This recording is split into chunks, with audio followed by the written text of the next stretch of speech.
I'm Ken Hamilton with Biominerals Technologies. We're looking at compost and all the benefits we can receive from using compost in our soils as a soil amendment and a way to revitalize the life in our soils. Microbiology is the foundation to a healthy production system. Soil biology control the chemical, which is the mineral. They also control the physical, which is soil structure. And they also control the biological properties of all soils. Every living plant that functions in these soils needs this triangle of chemistry, physiological structure, and biology to grow, reproduce, and produce nutrition. The soil food web is crucial for a healthy, productive soil. We have to have the different trophic levels of all the microorganisms groups functioning in not only the decomposition of the plant, but the control of pathogen, along with the nutrient production that comes naturally. We have the organic matter, which is from decomposing plants and animals. We get into the living organisms such as bacteria and fungi, which are your main decomposers. And then we get into the predatory type organisms in your higher levels that are your protozoa, your nematode, your shredders, your micro and macro orthopods. These all have an interplay relationship in a healthy soil system. They all must be there for your soils to be functioning. Many farmers and producers are told that nitrogen is the most important mineral element in our fertility program, but it's not. Actually, the most important component of plant growth is CO2 or carbon dioxide. As you look at plant growth and structure over time, a plant may emerge with 10 carbons to 1 nitrogen. As it goes through its growth or vegetation stages, that carbon increases up to 20 to 1, 30 to 1, and even 40 to 1. By the time these plants get into reproduction and maturity, we're reaching 50 to 1, 70 to 1, even 100 to 1 carbons to 1 nitrogen. This means that we are accumulating carbon dioxide at 10, 20, 30, 50, even 100 or more times at the rate that we're accumulating nitrogen. When we look at dead senescent plant growth, it has carbon-nitrogen ratio of 100, 250, 400, and more carbons to 1 nitrogen. And so it really is the carbon dioxide production that pushes plant growth. Yes, nitrogen, phos, potassium are all necessary, but they are not the driving forces behind plant production and plant biomass. Carbon dioxide is more important to high yield potential than nitrogen or any mineral element. When we look at plant dry matter weight, let's examine the components within that plant. Carbon occupies 45% of the plant's dry matter weight. Oxygen, another 45% of the plant's dry matter weight. Hydrogen, 6, and nitrogen on average about 1.5. When you look at this, just carbon dioxide is responsible for at least 90% of the total plant's dry matter weight. Your other elements, such as magnesium, potassium, calcium, phosphate, sulfur, comprise about 2%. But the main structure within our plant is CO2, carbon dioxide produced by microbiology. Soil microorganisms and higher plants is an 80-year compilation of research that is, in essence, the definitive Bible on soil microorganism and plant function. In this research, it is replete over and over in specifying that the most important component of the soil atmosphere is carbon dioxide, the final decomposition product of organic matter. The intensity of the biochemical processes taking place in the soil can be judged by the amount of carbon dioxide released. The formation of carbon dioxide depends to a large degree on that microbial metabolism. Everything that favors the growth of microorganisms increases the generation of CO2, carbon dioxide. Having the right balance of microorganisms under the plants and the crops that we grow is absolutely crucial. You can't have the proper pH or nutrient transfer in that plant's root system without the right microorganisms being present and functional. The balance of biology is absolutely critical when we look at our agricultural and our farming soils.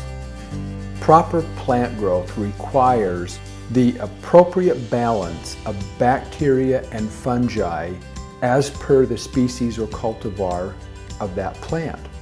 For example, weeds prefer far more bacteria than they do fungi. Grasses, in general, 3 bacteria to 1 fungi. Vegetables, for every bacteria, there's almost 1 fungi. However, in our row crops that we're used to growing, the proper balance of bacteria to fungi is a 1-to-1 ratio. When we get into woody plants such as vines, whether they're grapes or blackberries or blueberries or such, the ratio now switches to being fungally dominant, meaning we will have 5 to 10 times more fungi than bacteria. When we get into fruit trees and deciduous trees, decorative type trees, they're as high as 200 fungi to 1 bacteria. In conifers, it's as high as 500 fungi to 1 bacteria. And in the old growth forests and the cedars, it's as high as 1,000 fungi to 1 bacteria. It's extremely important to have the right biology with the plant types that we're growing. Without the proper balance of biology, your plants will not have the nutrition that they require. They will not have the proper pH in the soil. They will not have the protection against pathogens, and they won't develop the growth potential and the yield quality that is in that DNA structure or divine blueprint within the plant's potential. When I test soil properties, we do a biological analysis, which is a direct microscopy count of the soil microorganisms in that soil or the root system of the plant. The proper balance for row crops, which is our corn, our soybeans, all of our cereal grains, the proper balance is 1 bacteria to 1 fungi. We often find in row crops that we will have as high as 1,000 bacteria to 1 fungi. This ratio is so completely out of whack for proper plant growth and health.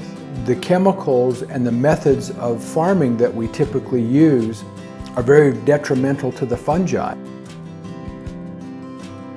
Putting a properly made compost back into a soil is to re-inoculate those missing microorganisms so that the ratios come back and become much closer to the proper balance for plant growth and health.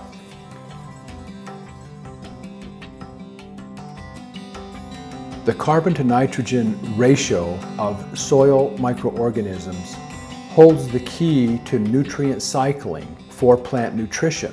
If we look at how nature designed these different trophic levels in the soil, we have all of these groups functioning in a very miraculous way. Bacteria, on average, are 5 carbons to 1 nitrogen. Fungi, on average, are about 20 carbons to 1 nitrogen. Protozoa, they're like you and I. We're 30 carbons to 1 nitrogen. Nematodes can be upwards of 100 carbons to 1 nitrogen. When we look at our micro and macro orthopods, our shredders, and on up to earthworms, all of them have a wider carbon to nitrogen ratio. And this is how biology cycles or produces nutrition in the soil. When we talk about carbon to nitrogen ratios of these various trophic organisms, it isn't just carbon to nitrogen, it's also carbon to phosphate, carbon to potassium, carbon to calcium, carbon to magnesium and sulfur, and the trace elements such as boron, manganese, iron, zinc, copper. All of these minerals are held within specific ratios in the varying groups of microorganisms. And this is how nutrient cycling occurs. When we have a predator such as a protozoa, who is 30 carbons to 1 nitrogen, who primarily feeds upon bacteria, which is 5 carbons to 1 nitrogen, these microorganisms have to maintain their carbon to nitrogen or carbon to mineral ratio. Now, for a protozoa to accumulate 30 carbons, he has to eat 6 bacteria. But that also increases his nitrogen content from 1 to 6. Protozoa can't keep 6 nitrogen internally. They excrete 5 nitrogen in the form of ammonia, NH4, back into the soil. As they excrete that which they do not need in their mineral ratio, it becomes plant available.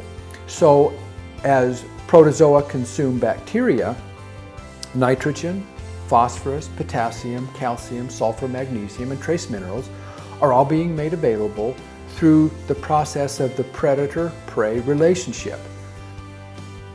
Nematode primarily prey upon fungi. Fungi, 20 carbons to 1 nitrogen. Nematode, upwards of 100 carbons to 1 nitrogen.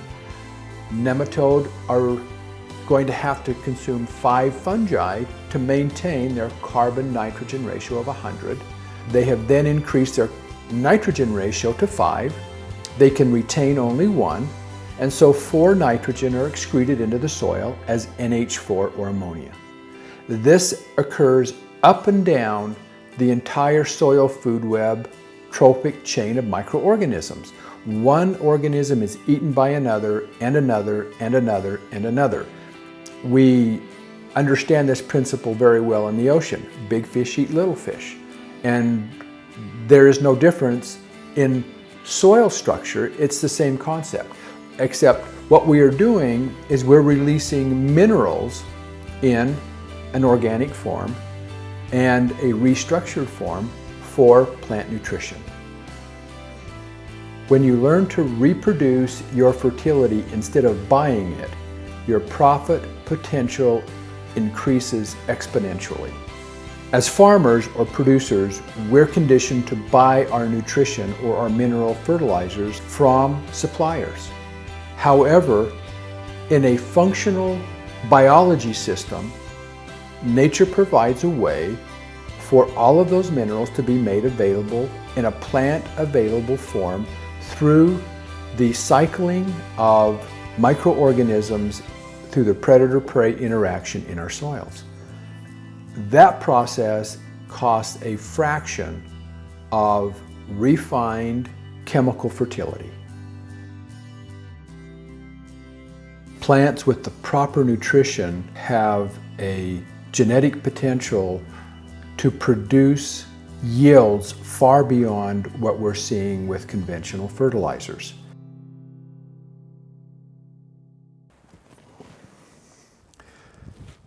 It's amazing what a well-made compost will do as a soil amendment. Adding compost to our agricultural soils is a vital and important step in restoring those properties that we've lost through modern agricultural practices. The biology, the additional minerals, and the carbon sources that we so desperately need to have a healthy soil.